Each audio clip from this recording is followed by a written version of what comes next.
आज हम पढ़ेंगे BTC fourth semester lesson 1 math के बारे में। इसमें पहले लेसन में है कुछ कड़ी, वर्गमूल, घनमूल और वर्गमूल, घन और घनमूल। तो इसमें हम लोग पहले कड़ी के नियम में पढ़ेंगे। कुछ नियम है, जैसे नियम नंबर 1।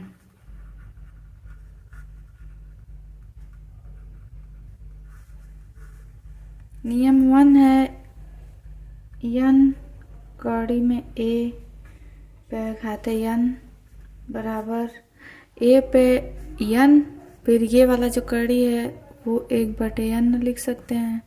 ये n से n ख़त्म हो जाता है तो a बचता है। इसमें कुछ अंक लेके देख रहे उदाहरण, तो 3 है, √4 है का क्यूब है। इसको हम लोग लिख सकते हैं 4 के घाते 3 गुणे 1/3। 3 से 3 खत्म, यानी कि 4 आंसर।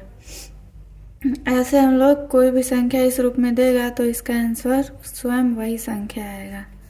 अब नियम दूसरा है, नियम नंबर 2।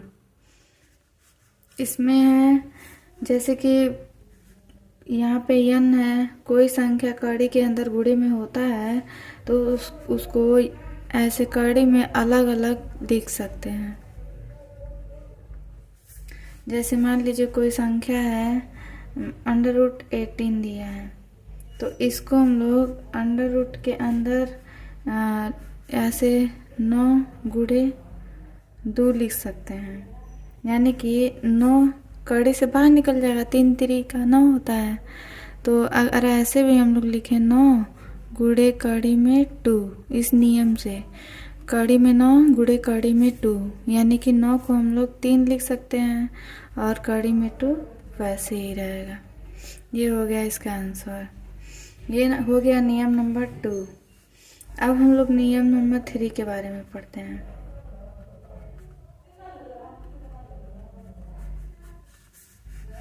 इसमें होता है कोई भी मतलब कड़ी होता है, बट्टे के रूप में होता है। यहाँ पे गुणे के रूप में था, यहाँ बट्टे के रूप में था।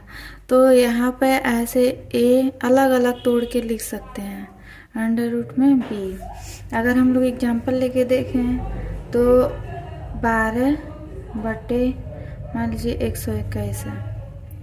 तो इसको यहाँ पे तो 2 छिपा रहता है, तो जब देखिए जब कोई यहाँ पे √ के आगे कोई भी अंक ना हो तो वहाँ पे 2 माना जाता है। अब इसको हम लोग √12 यहाँ पे अलग लिख सकते हैं, यहाँ पे √121 अलग लिख सकते हैं। अब इसको हम लोग लिख सकते हैं 3, इतना लिख सकते हैं। और इसको हम लोग लिख सकते हैं 11 गुणे 11। यहाँ से 2 का जोड़ा बन गया तो 2 बाहर निकल जाएगा, √ में 3 बच जाएगा। नीचे 11 का जोड़ा मिल रहा है तो 11 बाहर आ जाएगा। बस ये होगा आंसर इसका। मतलब कोई भी भिन्न इस रूप में दे दिया तो इसका आंसर ऐसे निकालेंगे। अब नियम नंबर 4 के बारे में चलते पढ़ते हैं। नियम नंबर 4, यहाँ पे ये है m, फिर n कड़ी में a। अगर ऐसे कोई संख्या रहता है तो n कड़ी में a लिख सकते हैं। जैसे कि अगर कोई अंक ऐसे दिया रहे 3 √ में 2 √ में 24, अगर ऐसे दिया रहता है तो इसको हम लोग 3 गुणे 2 √ में 24 इस नियम से लिख सकते हैं, यानी कि 3 दूनी 6 √ में 24। इतना मतलब हम लोग लिख सकते हैं, ऐसे आंसर आएगा। और अब हम लोग चलते हैं नियम नंबर 5।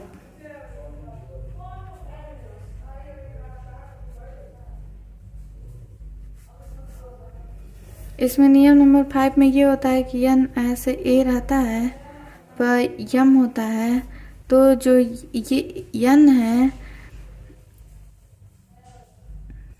ऐसे कड़ी में a अंदर m आ जाएगा।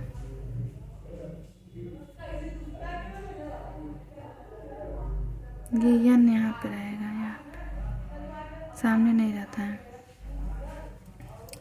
जैसे कि यहाँ पे देखिए, अगर ये क्वेश्चन दे दे 4√4 पे 2 घाते, तो इसको हम लोग 4√4 पे 2 लिख सकते हैं।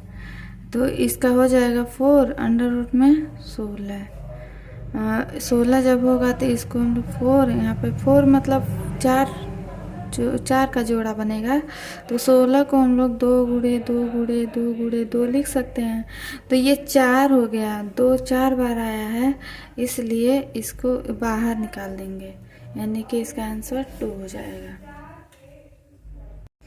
देखिए पेपर में इस टाइप का क्वेश्चन देता है 3/2 को हल कीजिए।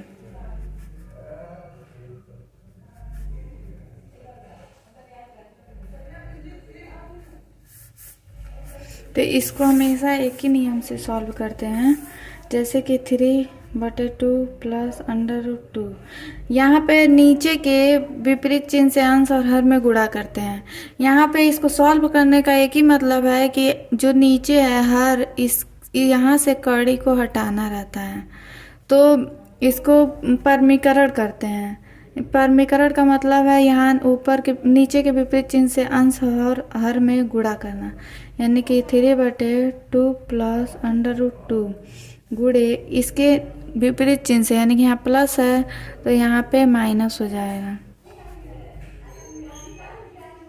ऊपर नीचे गुणा करेंगे। अगर ये इसलिए हम लिखे थे कि इसके मान में कोई परिवर्तन है, अगर ये कट भी जाएगा तो ये जो क्वेश्चन है मेरा वैसे ही रहेगा। तो हम लोग इसमें नीचे हर में जो कड़ी है उसको हटाने के लिए यहाँ पे परमीकरण करेंगे।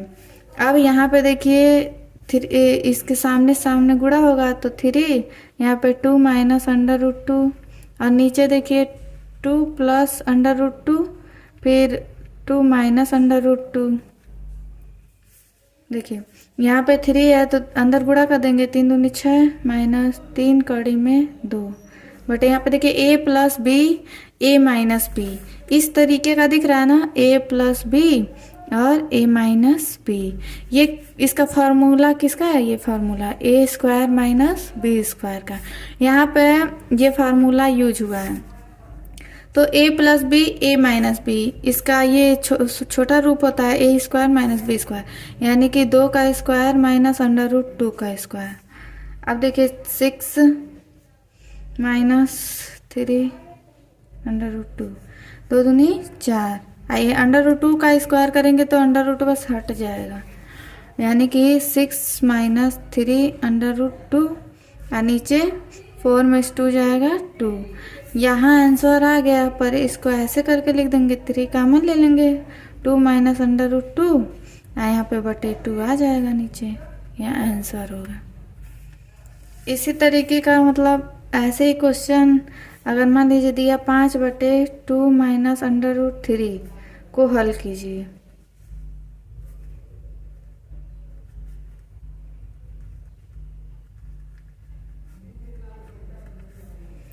ऐसे ही फिर इसी तरीके से हल करना है। फिर दे दिया 3/2 माइनस √2 को हल कीजिए।